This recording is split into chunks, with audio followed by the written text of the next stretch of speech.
Just play tricks on people, drink sake, be like, look at my balls, and that's like all you do.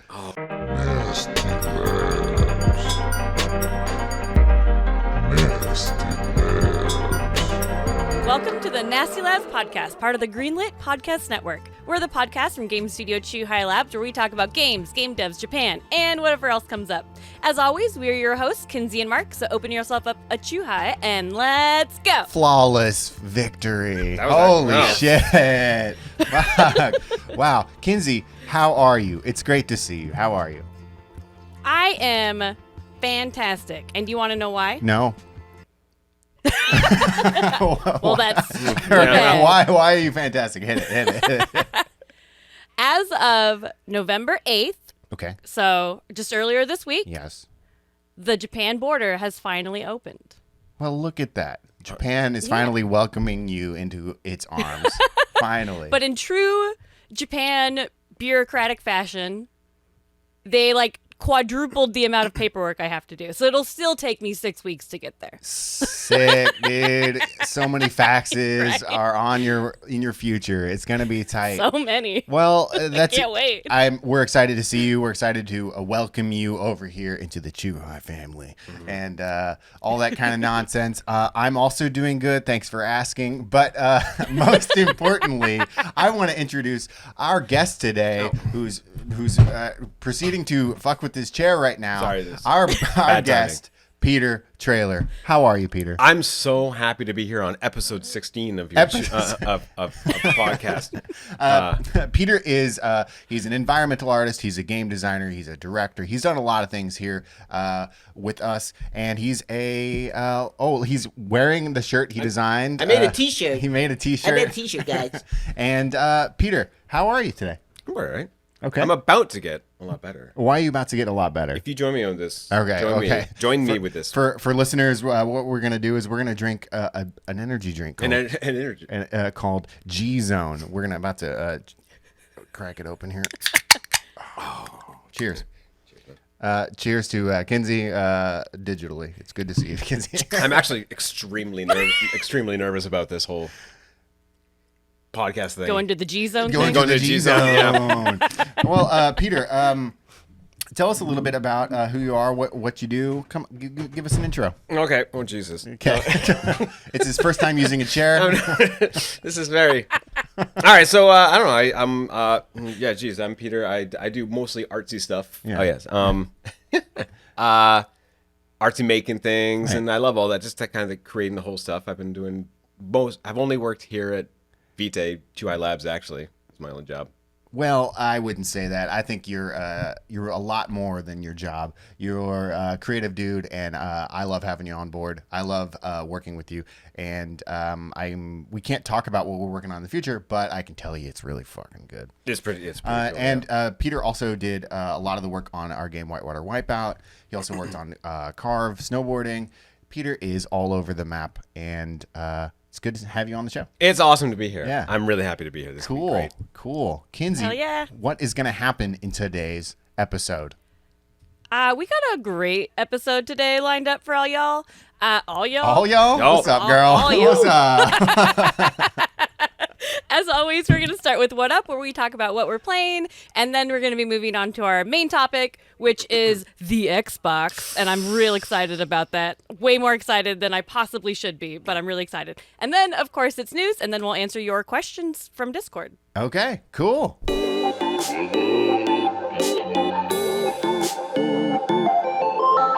All right, and now it's time for What Up, where we talk about what we're playing. And guests go first. Oh, Peter. cool. Peter, All right. What are you playing? What are you playing? Well, bud? actually, so I've gotten back into was it Mario 3D World? Okay. And my boys have been looking for a good Mario game to play. And you know what's really funny? Was the one for Switch. That was the 2D one before that. It was the port of the Wii U one, the new Super Mario Brothers U. Okay. And that's actually, it was too hard for them. Like they would dial because there's not much space to just play around in. But 3D World is actually, they've actually having a really good time. Right. Like it's enough open that they can just kind of run around and stuff. And I'd say it's the second best Mario game. Wow, the second best Mario game. Yeah. Okay. Yeah. So That's The second. 3D World is the one with the kitties, yeah? Yes. Yeah. Nice. I think that's the second best Mario game. So, are you playing through it both the Bowser's Fury? Or, Yeah, okay. I'm not in any specific order, but I definitely do it with them both, and it's fantastic. It's actually good. It's so tight. Like every single level has like, the 3 collectibles and the stamp thing, and it's such a fun game to play. So focused. So focused. Yeah. Okay. Which do you prefer of the two? The open world Bowser's Fury or? That's a good question. I think they're both kind of neat to me in their own way. Right. I think like Bowser's Fury is a bit more open. Obviously, it's not quite as open as Odyssey. Like I just thought Odyssey was just too unfocused. It didn't really. Sheesh. Yeah, it's not hard man to please. Well, I mean, I enjoyed it for sure, but I don't know. There's something just about like the tight level design and like almost like the diorama presentation of every single level that I really enjoy. Mm-hmm. I haven't gotten super far. Into Bowser's Fury yet to totally get the whole scope of it, but it looks like it's big. It looks like it's fun. So I don't know. I'm definitely gonna enjoy running around to that. Yeah. Do you foresee yourself going through the entire game? Yes, definitely. Okay. Yeah, definitely. So I played it. I beat Bowser's Fury. I wound up not finishing the main game. Okay. Yeah. Like I felt like okay, I got that out of the way. I don't think I really need to revisit it. But Kinsey, did you get a chance to play it? I played about half of 3D World, but I haven't played Bowser's Fury at all. Okay. I just like being those kitties, though. I mean, they're so cute. It's so good. I mean, you get to be, you get to be a kitty in Bowser Fury too, right? Like it's a jumbo kitty, a big kitty. Oh yeah. Yeah, I think that's. You say a jumbo kitty? Yeah, Giant- it's a giant cat, and I think it's the only power you get to have in that version. No, I think you get all the power ups. All the powers are there, but yeah, but I think when you fight the boss. I think oh yeah, only... I guess I've only done it once so far, and my boys were freaking out because I've been kind of like raising them on like Godzilla movies, right? And it was like there was like this like, Dad, you're fighting Godzilla, and like as a cat, and they were so excited about that. Like I they didn't were, even think that. Like my littlest boy was like so cute. He's like cowering behind the couch, like when giant Bowser comes out, and then Papa got like the big cat and started going after it, and he was out. And he's just so psyched that like Papa's fighting Bowser. It looked like Godzilla battle kind of thing. They were so into it. Awesome. Yeah. Are you playing anything else right now? I'm checking out. There's a game came out recently called Kena Bridge of Spirits. Okay. It's I don't know much about the studio. I should know more. But the studio was in the past more of a CG house, right, with more advertising and stuff like that. So it's a really good looking game. It's an Unreal Engine game. I remember seeing it was in part of a PS5 presentation, like a year ago or so ago, and it looked like a really just well-made game. And I don't know, it was one of those things like I just wanted something to pretty look at, right, and just run around and see what it's like, and kind of see if also, as on the nerd developer side of me, was also like, will this run on my computer? How will this run on my computer? Uh-huh. Can I get this to run on my computer? Can I get this to run on Linux on my computer? Uh-huh. And I've been more nerding on the tweaking everything rather than playing the game. And so the game looks alright. Okay. Tight. What a review. That's awesome. Yeah. Do you foresee yourself playing it further? I'm not sure. Okay. Yeah. Okay. It looks pretty good. It looks good. Okay. A nice lean in there. 60 frames per second. Cool. Kinsey, you're kind of the veteran game player around here. What are you playing? So I actually started playing Kingdoms of Amalur Re-Reckoning. I played Kingdoms of Amalur on the 360 when it originally came out years and years and years ago. But it recently it's the November PlayStation Plus game. And we were talking about it on Discord, and I was like, hey, if you guys haven't played this game, you should really play it because it's awesome and totally underrated. And then talking about it so much, I was like, maybe I should pop that in and play a little bit. And then I played like all night, like 3 nights in a row. Oh, shit. So I instantly got like 15 hours in, and I forgot how much I really enjoyed that game. Like, it's the remaster, but it still looks like a 360 game, and it feels like you're playing a 360 game. But I just forgot how much I really enjoyed it. It's a little bit corny, some of the like lines and stuff like that, the dialogue. But can you give us an example fun. of a corny line? Come on, hit it. Just paraphrase. Just hello, me lord. Here's me axe. Actually, pretty good. Like all the like halflings all have Scottish accents, and I'm like, of course they do. She said that was pretty wouldn't good. they? Yeah. I don't even know what the game looks like. Can I ask a Well, visually, Okay. it kind of looks like a mix between WoW and Fable. Okay. So it a little bit of like that hyper fantasy, but a little bit cartoony.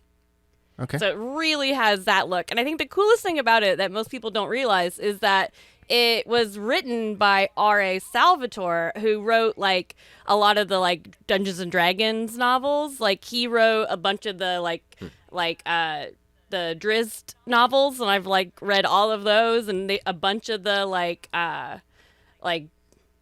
all the D&D stuff. I forgot what it's called. Oh, Forgotten Realms. That's what it is. Shout out to R.A. Salvatore. What's up? Yeah. How many novels do you think that you've read from R.A. Salvatore? A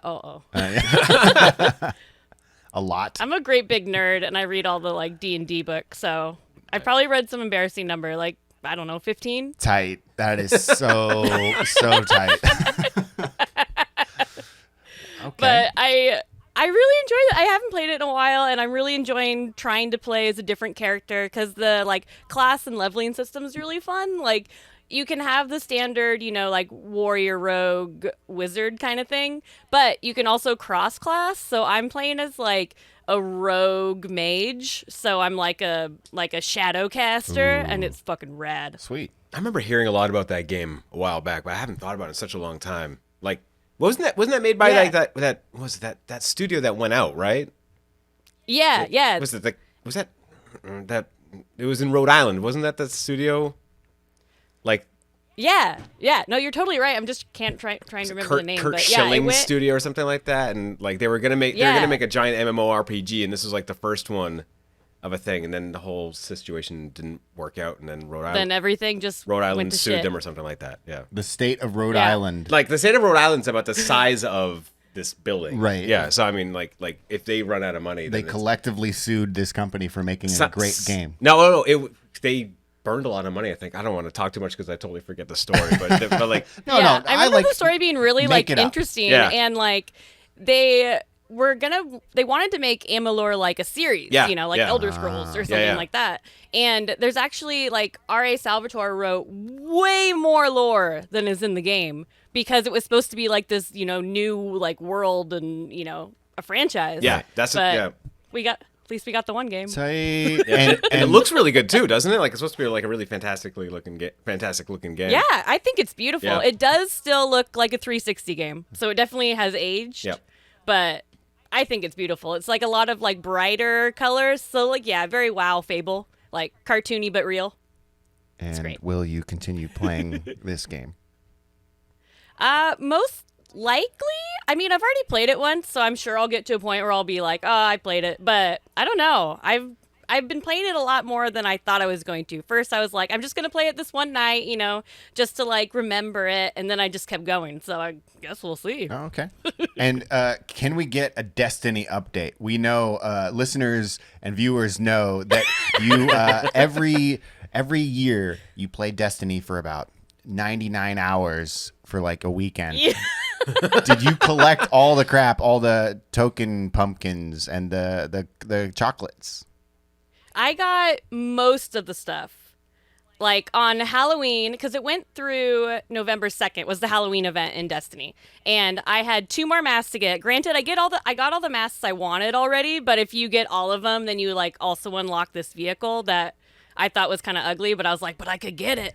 Right. And but then on Halloween, I got my COVID booster shot. Aw. And then I didn't play anything for like 4 days. And I was like, oh, the Halloween event's over. Dang it. Bro. Ah, Damn you, Yeah, booster but shot. bad time. I did do something I did not plan on was I played Destiny after the Halloween event ended. Booyah! They tricked And you. I was they like, tricked you. What has happened? Am I just a Destiny player now? I was just I play Halloween event every year. And it was weird going in. I haven't seen Destiny like without Halloween decorations in like years. I was like, this place is boring. There's no like pumpkins or anything? This place sucks. Like, And are you going to continue playing Destiny, you think? Destiny's not a Halloween game? What's up with this? yeah, what? I might. My husband's been playing it a lot, so that's one way that we'll like play a game together because that's all he does is play Destiny. So Tight. I mean, Shout there's out. that. Yeah. That's literally all he does. Pretty much, yeah. That's awesome. Well, All right, Mark. All right. So, for people that don't know, Kinsey, every episode tries to corner me and pretend that I don't play games. All right. So I've been making an active effort to play a lot more games, and you know what? I've been playing a lot of games. So, Hell yeah. So, Can I ask? Mark, what have you been playing? oh, well, thanks for asking. I've actually been playing the Switch because obviously it's one of the best consoles ever made, but I'm playing 3 games, not 1, but 3 games. So most recently, Spelunky came out finally for the Switch, and I'm a huge Spelunky fan. So I bought Spelunky. I've now beaten it a handful of times already. It's a perfect game. It's even more perfect on the Switch. That's the Mark stamp of approval. That game is fucking perfect. If you don't already own it, get it. It's $9 on the eShop. Get it right now. I'm just gonna blaze through these because I'm also playing a game called Blazing Beaks. It's a top-down roguelite, not too dissimilar from Binding of Isaac. And I got it on sale for $1, and it's regularly $15, and it is worth every penny. It is you're birds, and you run around. Yes. Yeah, that's all. Yeah, I was like, be a bird, yeah, be a you're- bird, you're- be a the bird. The beak part was a suggestion. everything is bird themed. It is very, very adorable. I'm a huge fan of it already. And finally, I'm also playing Dusk, and Dusk just came out for the Switch. It's a Quake-inspired. It's Quake, but it's not just Quake. It's the best Quake that's ever been Quake. It is fucking phenomenal. If you like old school shooters, boomer shooters, as I'm coming to learn, that's what they're called. No, that's really. Wait, they call them. Wait, who calls them boomer shooters? What? Oh no. Yeah. I mean, we have people in the office that weren't alive when Quake came out, right? Yeah, they call them boomer shooters, and it is. Oh no. Yeah, I know it's not a great word, but however, it is a great game, and I don't know how much it costs. If you guys like that genre, please get it. If you don't, get it anyway. Support indie developers. Fuck it. Support your boomer shooters. Yeah, support your local boomer shooter. That's what I've been playing. So there you go, Kinsey. I'm all over the map, and I feel good about it. Thank you very much. Hell yeah. Which one are you going to play to completion? Well, I've already beat Spelunky. Okay, but yeah. I will play that forever and ever. I likely Dusk. I mean, it's. I play a lot of first-person shooters, and I found that the Switch isn't the best platform for first-person shooters, not just graphically, but for whatever reason, controls never feel right. And this game, right out of the box, just feels perfect. It's 60 FPS, and it just plays right. Yeah. And I think that's probably a huge challenge that developers have to go through is getting those controls right To feel to good. feel right out of the Yep. box. Because other games, like maybe you have to go into menu dive and like adjust all of your settings. This game, for me, felt right. Yeah. And I think that's like a huge triumph, really. That's cool. I'm going to check that out, actually. I That think sounds you neat. should. Yeah. I'm a huge fan of this game. So. Yeah. Yeah. All right, and our main topic on this episode is, of course, the Xbox. Xbox. Oh, man. Super excited about it. Oh, man. It's the Xbox's anniversary.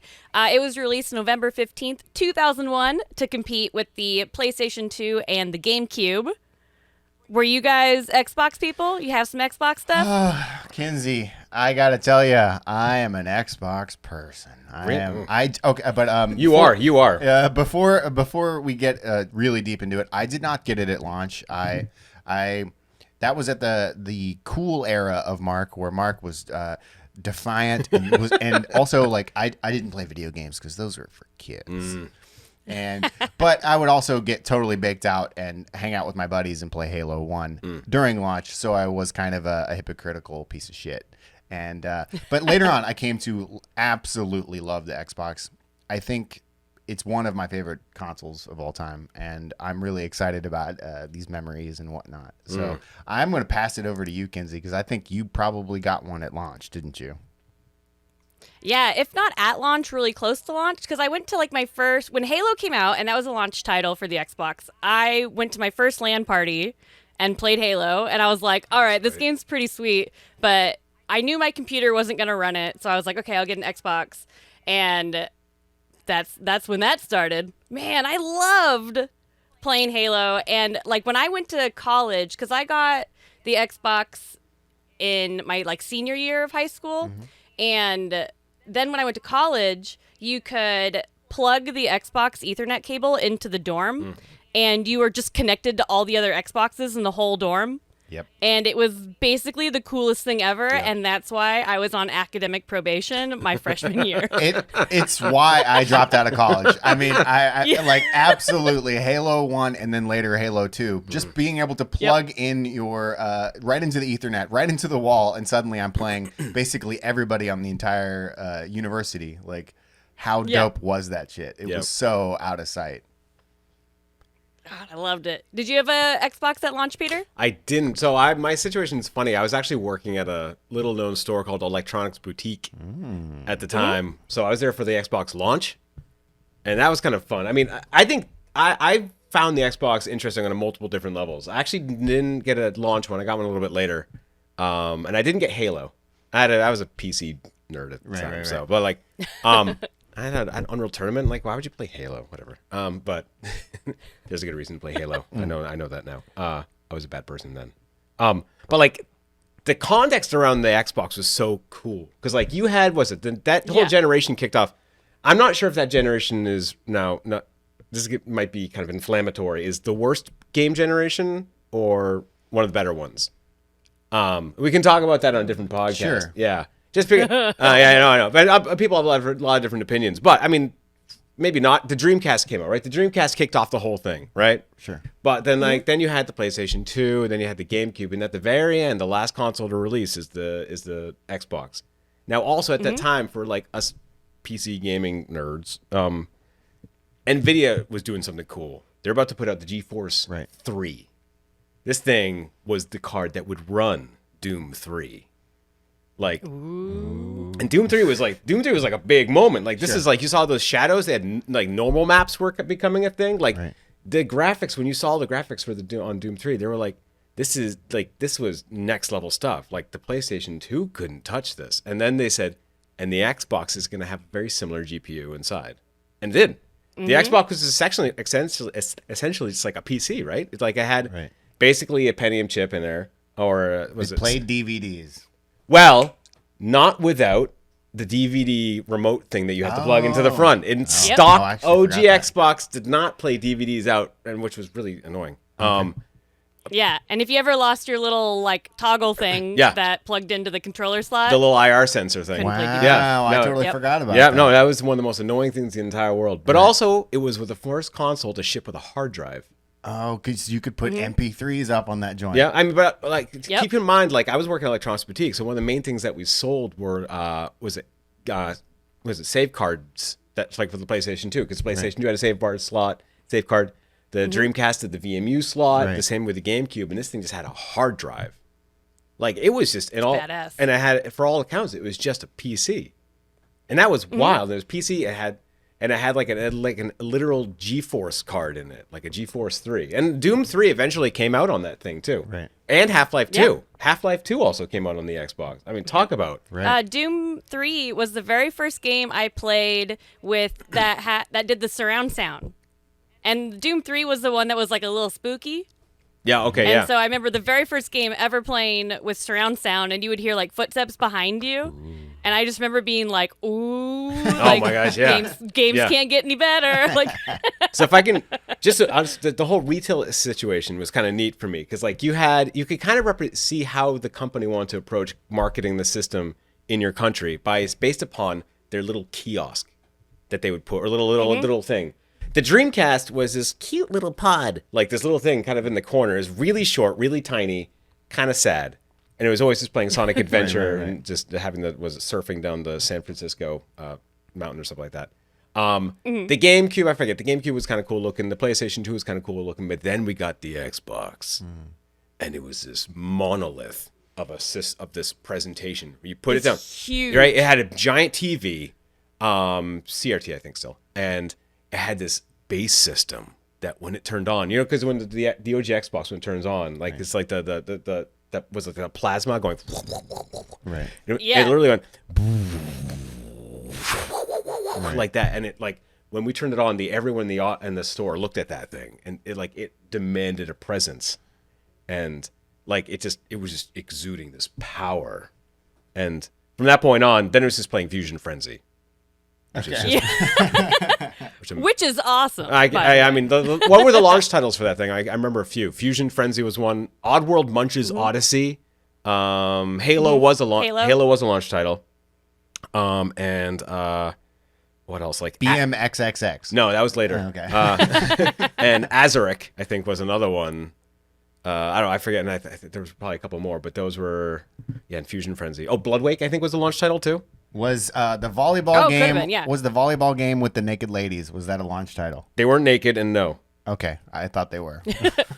And the volleyball mechanic was real good. It was. I actually rented that game. Y'all, Yeah. y'all are It was silly. like surprisingly. It was like, actually a good volleyball well-made. game. It was. Yeah, it was a good volleyball game. I could have swore they were naked. But I mean, the cool thing with the Xbox is that, they weren't. What were we playing? Maybe You're playing a different game. maybe they were. But I mean, like, was after the Dreamcast died, all of the Dreamcast development kind of shifted over. The Sega development shifted over to the Xbox afterwards. So it kind of became the Dreamcast like 1.5. Oh. Like, what was it? You got a port of Jet Set Radio Future or Jet Grind Radio Future, a port on the Xbox. You got Panzer Dragoon Orta. You got I'm sure there's a bunch of other ones too. But I feel like there's got to be a Crazy Taxi on there. I don't remember. Maybe? Yeah. But also like Yeah. then a bunch of like kind of Sega's kind of weirder development also kind of went over to the Xbox as well. So it was kind of like Microsoft definitely went to Sega and said, "Hey, your Dreamcast is dead, but come over to us." And Right. And it's easy for developers to jump on the system because of all the systems, it was probably the easiest one to make games for. It was just pretty much like a PC. Right. Much better. Yeah. Much better than the nightmare that was the PlayStation 2 at the time.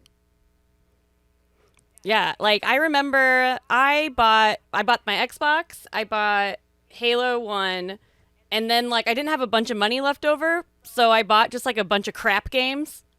And I don't remember all of them, but I definitely remember I bought Mad Dash that day, Oh hell yeah! which almost nobody has played. And it's like a racing game with like a bunch of like anthropomorphic animals, but instead of being in like carts or something, you're running. You're running. Like Finally. it's like Finally. Bring that back. Yeah. and yeah, it has a whole bunch of weird like climbing segments too. Like you're running through the levels, and then like all of a sudden there's like a big like wall of vines you have to climb up. And I remember you had to like spin the control sticks in order to climb. And it was so weird and awkward. And I remember hating that game because I don't know, like when I was younger, I didn't really own that many games on each system. Like you get your like 5 games, on your system and you're like, well, this is it for a while. This is all I can afford. So then you just play the hell out of them. Mad Dash and Halo. Whether they're good or bad, they become the best games that you have. Yeah. Yep. Exactly. Yeah. So let me ask the big tough questions, and I'll start with Kinsey here. What the Xbox had such a long lifespan. What were your favorite titles for it? Oh man, I think Halo 2 was probably my favorite. That was the first midnight launch I ever went to. That was my freshman year in college, and that was like, it came out in the fall, so that was when I actually got to know all the people like living on my floor, Right. because we kind of all ended up going together. And like then it was funny because like I'm the one who brought a bunch of video games, and then we became like the cool game room. And it was awesome. Yeah. Hell yeah! But, like, it was totally so cool. It was totally awesome. So I played a ton of Halo 2, and I played so much Burnout. Like, Burnout is still one of my favorite series, I feel like. I don't even play racing games that much, but there's something about, like, the like road rage and crash mode that are just so enjoyable. And especially like if you've had like a rough day and you just want a game that's like slightly mindless but still fun, like I think Burnout is still the perfect game. I love that series. Hell yeah. Okay. Peter. I mean, I really enjoyed, like I said, Panzer Dragoon Warta. I was a big Sega Saturn fan, and I loved the Panzer Dragoon series, and just to see that come out, and it looked fantastic. It still looks really good now, too. Right. I didn't finish it, but the other game that I really enjoyed was Oddworld Stranger's Wrath. Okay. Which which was I didn't finish it all the way through, but I mean, like it was a great looking game, had a great story to it, and like the whole was your ammunition for your guns were little animals that you're shooting. That was like a fantastic game. It's like really made the Xbox look really good. Like yeah. Okay. I remember I didn't play it, but I also remember a lot of people really liking what was it? Chronicles of Riddick. Oh yeah, I never played it, but I do remember the guy I was dating at the time when the Xbox came out, or when that game came out. He was like, "No, I know it's like a movie game, but no, it's really good." That was the thing. Everyone's reaction to that game was like, everyone's reaction to this game was like, one, yeah, I know it's like Chronicles of Riddick, who cares? But also like, it's like, I'm sure a lot of people care. Sorry, but also it's like it looks really good. It looked really good. It was like similar scale to Doom 3, and it was apparently a really good game too. I didn't play it myself, but that some of the Ninja Gaiden games were really good. Ninja Gaiden Black and stuff like that were really... yeah. Oh, right. That game was awesome. Yeah, were really good. I mean, and yeah, that was it was awesome. There was an Unreal Tournament that came out that I played a little bit of. I forget. It wasn't the Unreal Tournament. It was like an Xbox specific Unreal Tournament, and I feel bad bringing it up without remembering the entire name for it. But I remember the cover. Yeah. What was it? What was the cover? It was like there was like three people and like standing there, and they're all just like looking all badass. Yeah, okay. I mean, that's pretty much anything. And like one was like an alien. I think or something. you just described every Unreal Tournament cover, right? Yep, Yeah. I think I did. Yeah. Okay. I remember that one. 99. Yeah. So I'm gonna hop in. How about you? I'm also gonna talk about Halo 2 for a second. Yeah. So my roommate in college, my freshman year, he had a modded Xbox, which we were the bad kids. Yeah. And we beat Halo 2 3 days before it came out in French. And we were very very proud of ourselves for being the first ones to beat it well before everyone else. And I'm still pretty happy about that. But like looking back, there's so many fantastic titles. Soul Calibur 2, I think the best version is on the Xbox. That had like Spawn in it, right? Was the Xbox exclusive character? It doesn't matter. It's the best game. Simpsons Hit and Run, I think, is the best version. Is on the Xbox. Crimson Skies. I mean, I didn't know that. I didn't know about that game, but then you showed me that game. And who made Crimson Skies? Was that That was Okay, yeah, good. Sorry. I don't know, and I still play it. And we actually have my Xbox behind us here for listeners. It's behind us. I only have two consoles. One is a Switch, and one is an Xbox Classic. It is still one of my all-time favorite consoles. That's my memories. Peter's showing it to us now. When this thing came out, everyone was just like, because you were used to kind of sleek little Japanese consoles, and this thing was just like, it's a PC. Yeah, I mean, it's like gigantic. It's gigantic. It's heavy. I mean, I've opened up mine once, and it's surprising how PC-like it is on the inside too. Right. Yeah, totally. Yep. Okay, put it down very carefully. Yeah. I am kind of considering myself an Xbox collector. Okay. More 360 than original Xbox, but like I have probably 4 Xboxes. And at least 4 different variations because I collect console variants. Right. And the Xbox had some of the coolest collector's editions because it wasn't typically like the collector's editions that we see on other consoles where you can buy it at the store, you know? Right. The Xbox did a lot of the contests. Yeah. So I have the Mountain Dew Xbox, and that was a contest. There's also the Crystal. There's the EA Sports Xbox. There's a bunch of console variants for the Xbox that are hella rare and hella awesome. When you say Mountain Dew, you mean the Mountain Dew red Halo flavor? Is that what it was? No, it's like regular Mountain Dew. So this console itself is neon green. Oh shit! I've never seen that. I want that. Oh, Can man. I buy that from you? Is it expensive? Maybe I don't want to buy it actually. It's pretty expensive. Never mind. All right. Never mind. I do want to see it though. So that's pretty fucking Yeah. sweet. I have a hard-hitting question for you all. Okay. What's the best controller? The second one.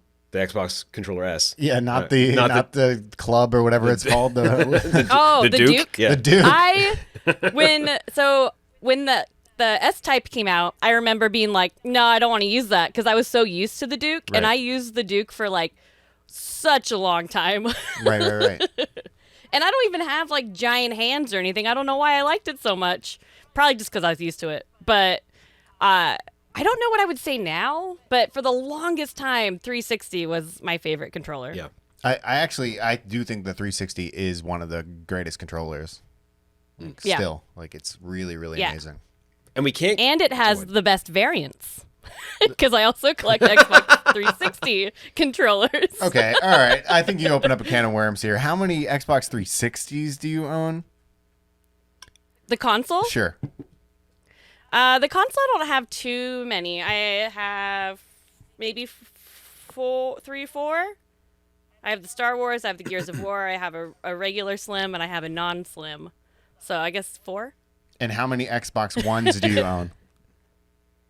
Xbox Ones, I only have 1. Okay. Well, I guess and a Series S. And a Series S. So altogether, Yeah, you've got but- 10 plus Xboxes.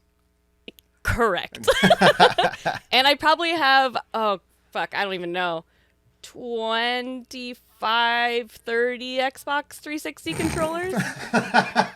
Stupid. That's stupid. Like a stupid amount.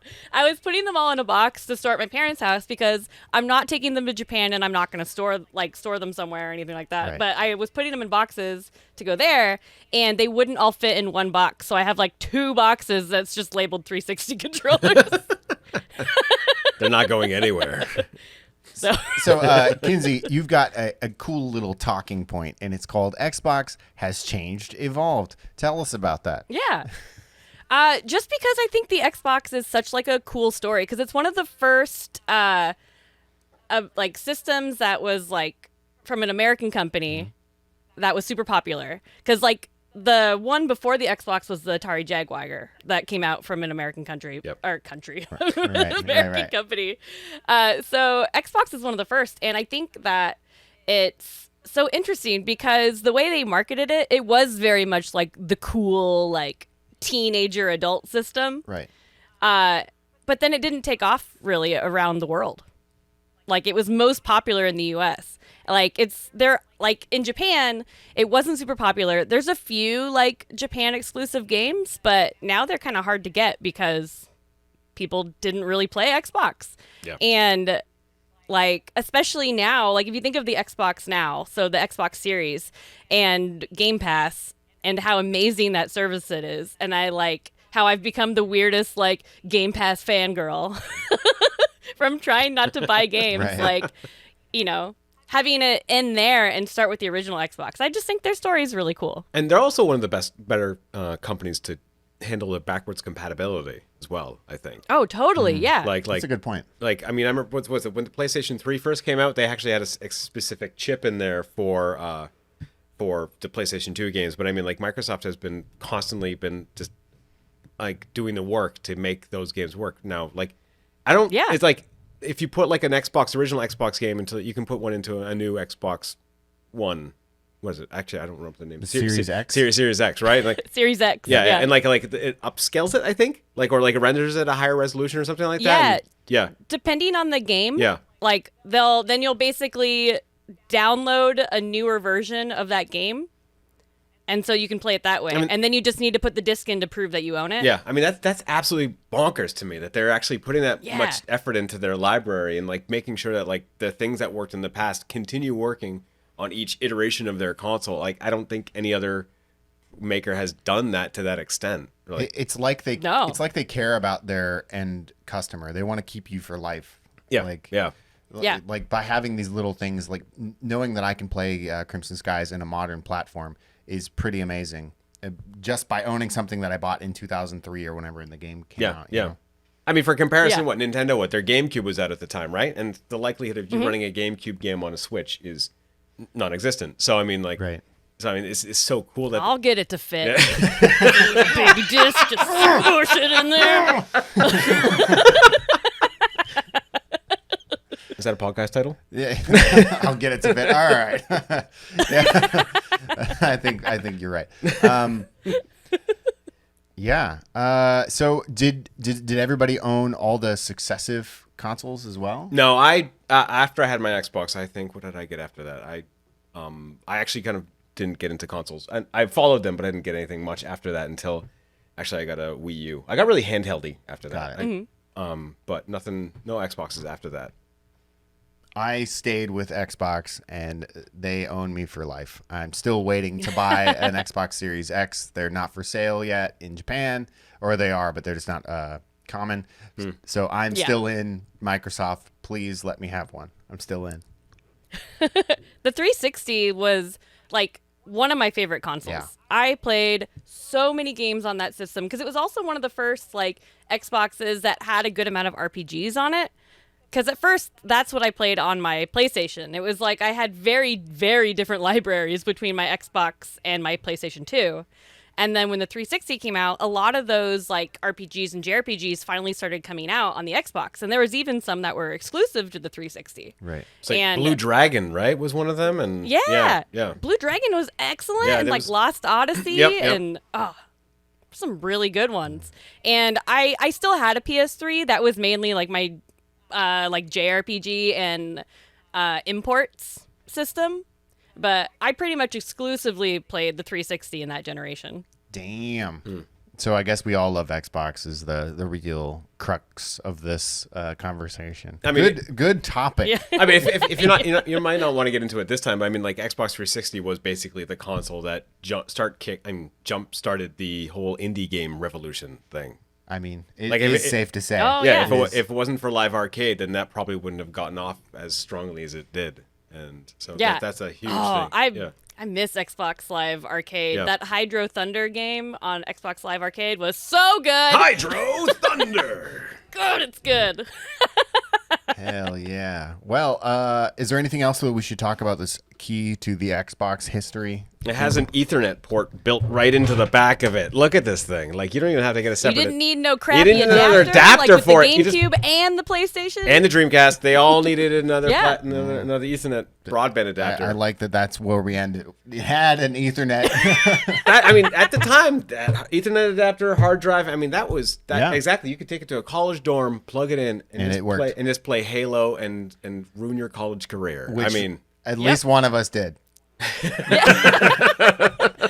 Hell yeah! Happy birthday, Xbox. Oh, okay. Hold on. Hold on. This brings me. So I did drop out of university, and I proceeded to work at a restaurant for 3 years, and I was a cook, and we would play money games for Halo, and we would play $50 games. We were crazy people, and I would just wreck everyone, and they would be like, "How did you get good?" And I was like, "Man, I went to college."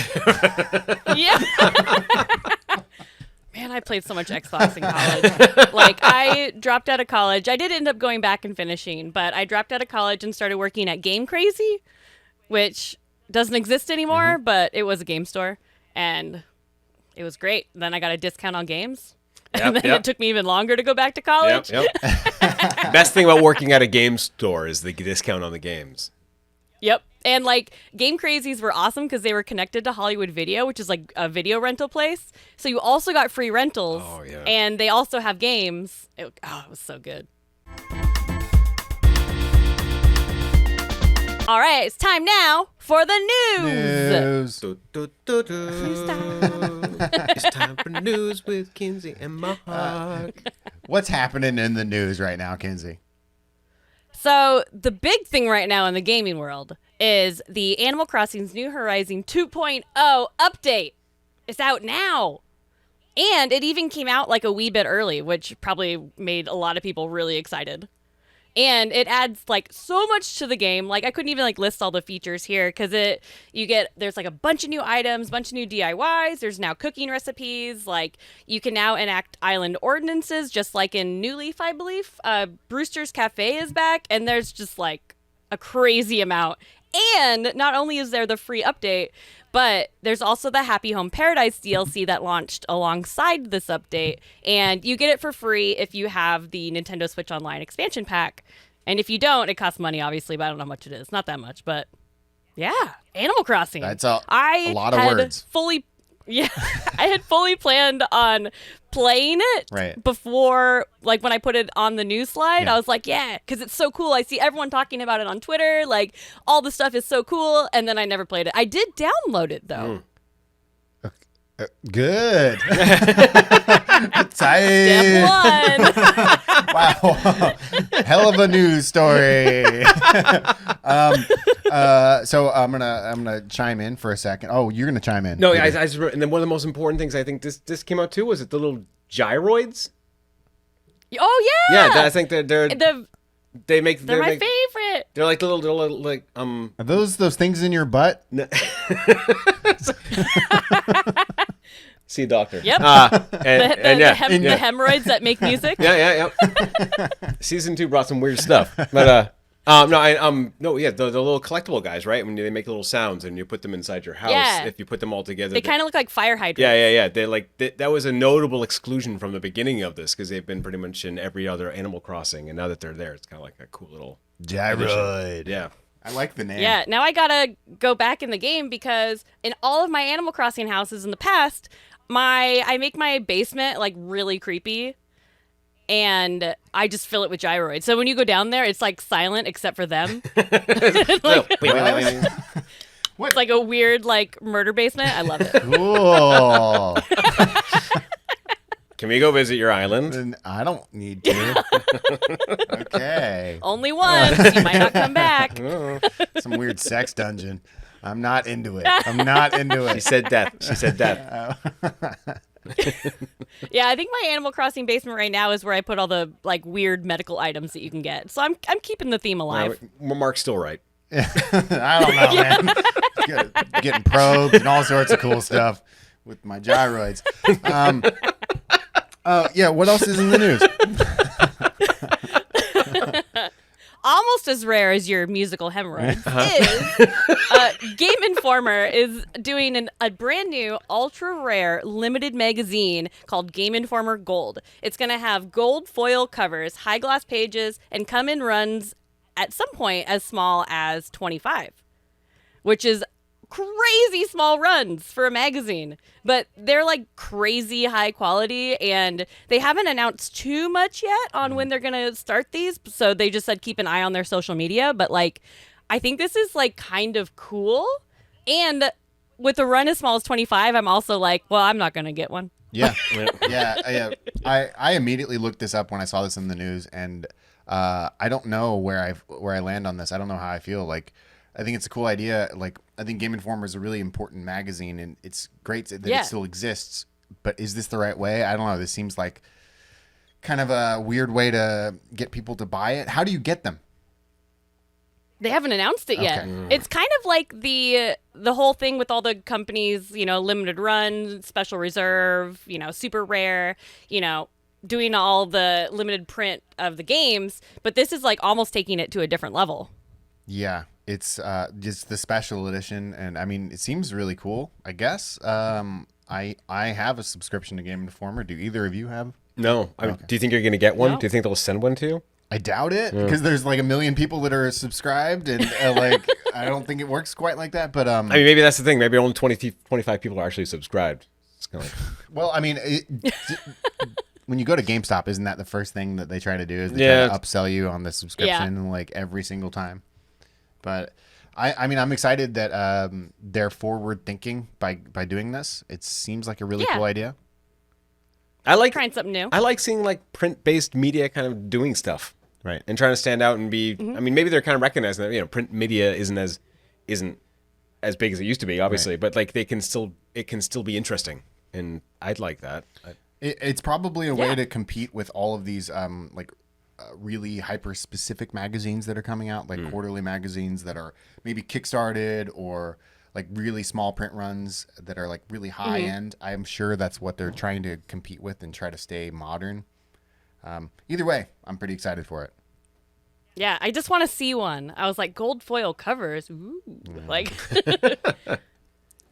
But then I'm going to have to like put on those like white museum gloves to like look at it. Can I? Like the first issue you get just comes with them.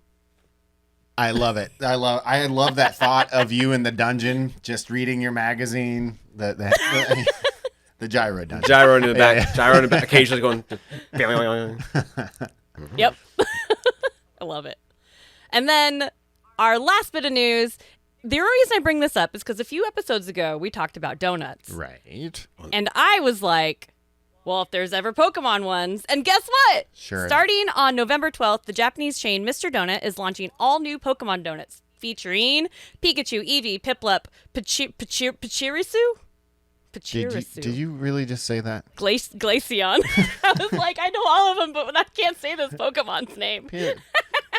Piplup, Pipachirichu, Glaceon. They're just random there's strings some of letters. Yeah. And they're going to have, of course, like the face donuts. I've seen both the Pikachu and the Eevee. They're both cream filled. They both look absolutely delicious. But they also are doing a new range of the Furumuki ones that are known as the looking back donuts. And so it's just shaped like the Pokemon's butt. Yeah. Oh, that's cute. It's a Pokemon's ass. You're biting into a Pokemon's ass. Man, that's real cool. Yeah. Shout out to Mr. Donut. Go to mrdonut.com/Chuhai Labs to save right now 10% on Pillipup's ass. Yeah, nice. That's gonna go right on my Tumblr. That'll make my Tumblr so. That's good. pretty cute. Yeah, and starting November 12th, so you guys will have to get it because they'll probably be gone by the time I get there. Oh, shit. Once I'm done Do you want with us to this save mountain one for of you? paperwork. We can save- we can save- Okay, we'll get. Yeah. We got a box of Pokemon butts for you when you get here. We'll stick it in the freezer needlessly. Yeah. So we can say we have a That'll freezer just full of show Pokemon how long butts. like it takes to do all the paperwork and to actually get in is how stale that donut is. Oh yeah. Hell yes. It's like weird hazing. Hey, eat this like really stale Pikachu butt. Hey, eat this. I don't know. It's already hazing. I love it. I mean, they like in the culture here. There's a lot of love for like butts in here. It's really cute. Like I don't know. Like there's a TV show that my boys love to watch called the Butt Detective. Nice. Yeah, like That's awesome. cute cartoon butts and poops and stuff are popular. And Seinfeld, Kramer is known as the ass man, so it's related. cute. So they should make a donut of Kramer's Kramer. ass. Yeah, Make some Kramer donuts. Kramer does. Did Seinfeld even come out in Japan? Because that would also be hilarious. Everyone's like, who the fuck is Kramer? Like, Actually, that's a good question. I think it's definitely available on Netflix in Japan right is, now. yeah. I can't remember. My wife remembers. The ass man. Yes, man. Ass man. That's what she said. Yeah. Did you ever watch that Seinfeld show? No, I don't remember much of it, but there's an ass man on it. Yeah. Kramer? well, you're going to have to go to Mr. Donut starting on the 12th and get some Pokemon butt donuts. Now it's time for Call Me Up, where we answer your Discord questions. And if you ever want to ask us a question, head on over to the Chuhai Labs Discord, go to the Call Me Up thready thing channel, and ask it there. Bam. All right, you did it. Yeah, I like questions. This is like the most fun part of the show. I'm pretty excited about this. Let's do it. All right, first question is, I wanted to ask how you find your creative voice. What? How do you find your creative voice? What? Since you guys are everywhere at once, how do you keep your creative flow going? Peter. Well, I think actually this is actually a cool question because like Chuhai Labs specifically has a lot of really talented people, but like everyone's talented in very different ways, which I think it is really cool when we all want to solve a problem and we're all going at it a completely different way, but everyone has like this area that they're really good at, and it's like I think I don't know I feed off of a lot of the people here for sure. Like I might come up with some stupid idea, I'll throw it out there, a lot of people come out with a bunch of different responses to that, and then that kind of helps me kind of build it. That doesn't really answer how I find my creative voice. I feel like for a lot of people here, it's just kind of innate. Like, we just want to make stuff. Okay. Yeah. I mean, mine is simpler. Yeah. I take things that I like and I copy them. I mean, that's what I do. Like, obviously it changes. Like, it goes through my own filter, but like, it's, we just consume so much stuff, and then we shit it out in a new way. And I don't know. That's mine. I think it's legitimate. Yeah, totally. How do I find my creative voice? I smoke a lot of weed. Hell yeah. I mean, No, I'm just kidding. I got a good idea. But actually, here's Mark and I trying to come up with like an answer, but then he's just giving the real answer. It's like, yeah, okay, of course. actually, to Peter's point, though, I will say that Chuhai Labs is really built on a lot of collaboration, and we come up with like a lot of our weird, crazy ideas and videos together. And I think work-wise, that's definitely how I find my creative voice, is working with all of you lovely people. Aw. God damn it. Oh. All right, next question. If you found yourself in a movie-like action sequence in a city, like maybe a kaiju attack or a superhero fighting a supervillain, would you try to vacate as soon as possible or stay, watch, take pictures? What would you do? Okay, I'm gonna jump in and say I'm gonna stay, but only because I'm ignorant that it's an actual monster and I don't know what to do, and I'm gonna be one of those like people that's like I don't know what to do, and then I just die. So you probably one of the first to die. Yeah, I'd imagine I would be. Yeah. You just get smashed when like Godzilla throws a car or something. Yeah, I mean, because it's a monster, and like, where would you run? Even if you run, you don't know if it's the right place to run. This is like, I'm gonna die. Are we getting into this situation with no prior knowledge of Godzilla or anything like that? Like, I had never seen a monster movie before. This is a curious situation. What's going to happen? Maybe he'll bring me candy. This is strange. I've seen Godzilla movies. They just get people who are nearby to get crushed. And dead. So Mark's down there getting crushed. I'm running, like not even driving a car, because all the roads are completely packed up. Don't take a car. Oh, that's a good point. Yeah. Everyone gets in the car. Just run. If you just run, you'll probably get away faster. But if you try and take a car, the roads are all going to be jammed. You're not going to go anywhere. Yep. Kinsey, I feel like I would stay, but I feel like I'm also a weenie, so I wouldn't like try to help or anything, but I would instantly go on like TikTok live. Oh, tight. And be like, yo, check this shit out. Like, all right. Trying to get my viewer count up by filming this kaiju in the background. yeah. That's a bus just flew over my head. Hey guys, anyways. I try to like set it up, and then I do the like TikTok thing where I set up my phone and then I back up and then I like dance. But there's like kaiju in the background, or like a big like Evangelion style robot, and I'm just like, yeah. Honest answer. That was honest. Perfect. Kinsey's coming with the honesty All right. here. Yeah. Man.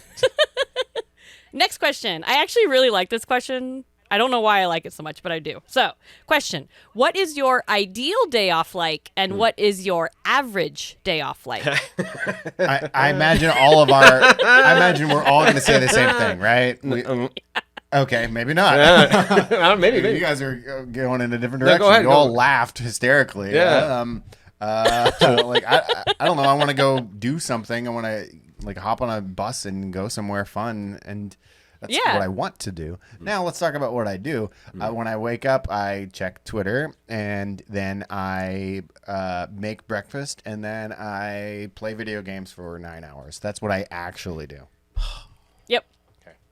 I think mine's actually really similar. Like, yeah, my ideal day off is where I either like, accomplish something or go somewhere and see something cool, like go somewhere, see my friends, like something really productive. Right. What I end up doing is I get up way too late because I always accidentally sleep in too much.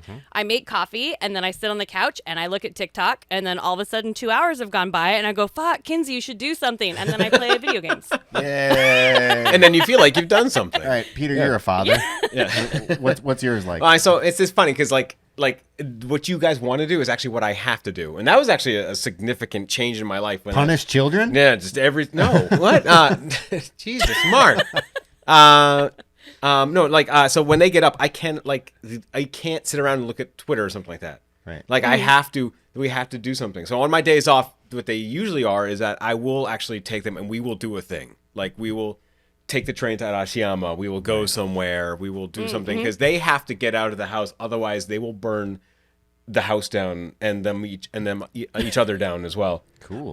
What I want my day off to be. Oh man. Well, yeah. Is it like the opposite? You're like, Pretty what I much, want it to be. I want to sit there and check Twitter. Kinda, like I just want that. That's just. I mean, not saying I don't love because I love going out with my boys for sure. But like, actually, I really want to make something. That's what I really want to do. I love making stuff. Right. And I want to like. I'm really into like like all different like software and stuff like that. And I really want to.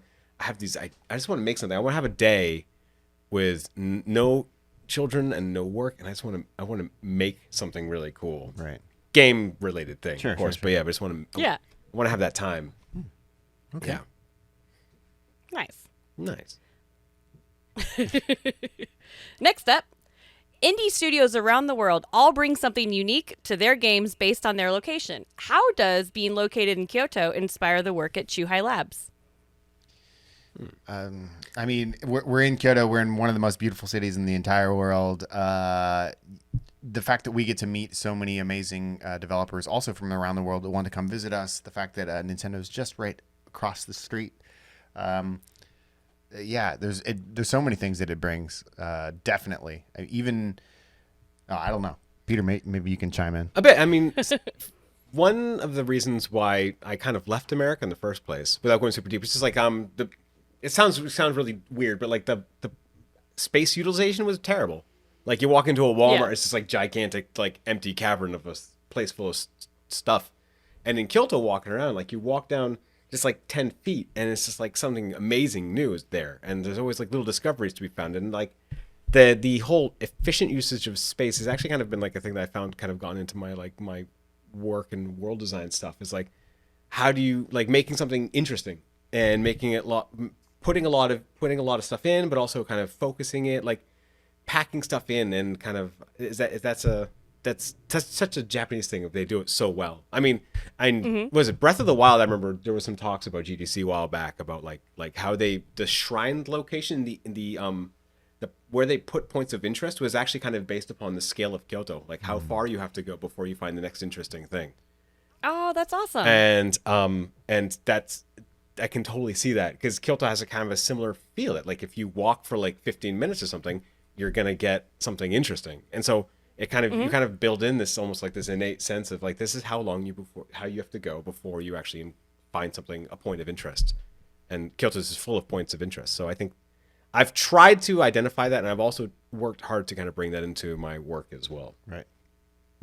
Kinsey, you don't live here. Yeah, I was like, well, I'm really looking forward to see how once I get there does help with my job. Like, besides all the like obvious ways of me not being remote. Sure. But just how like Kyoto would like influence my work. I'm really excited to see what happens. I mean, it absolutely will. It's a tough and all like philosophical question in a lot of ways. Yeah. All right, and our next question, we're actually going to jump to fan favorite Mihoko, and she's going to finish it out. And our final question is for Mihoko. Me? How many spiders have you encountered in Australia, and were they as big as I feared? I don't really remember, but one time I saw big and thick one was walking, and I was scared, and I was like, run away. And that's the Mihoko Minute. Bye-bye. Nasty Labs.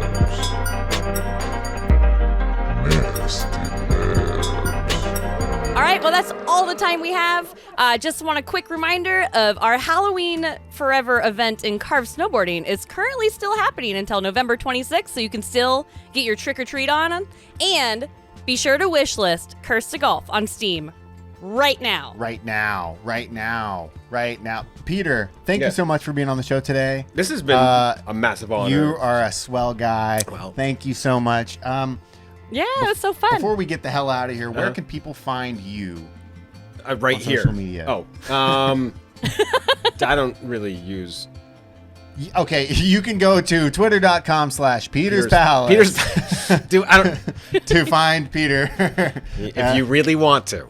And be sure to, if you swing on by our main channel, you'll also see some of his fine work here and there. And we love the guy. You can find me on twitter.com/TheHenryDemos. Kinsey, where can we find you?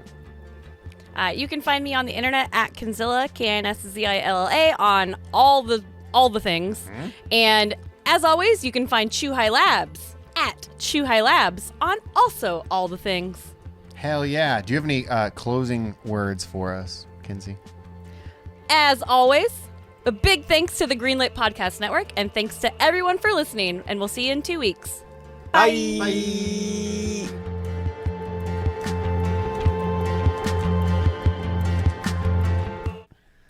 Mornings with Tickles and the Windbag. That's pretty funny.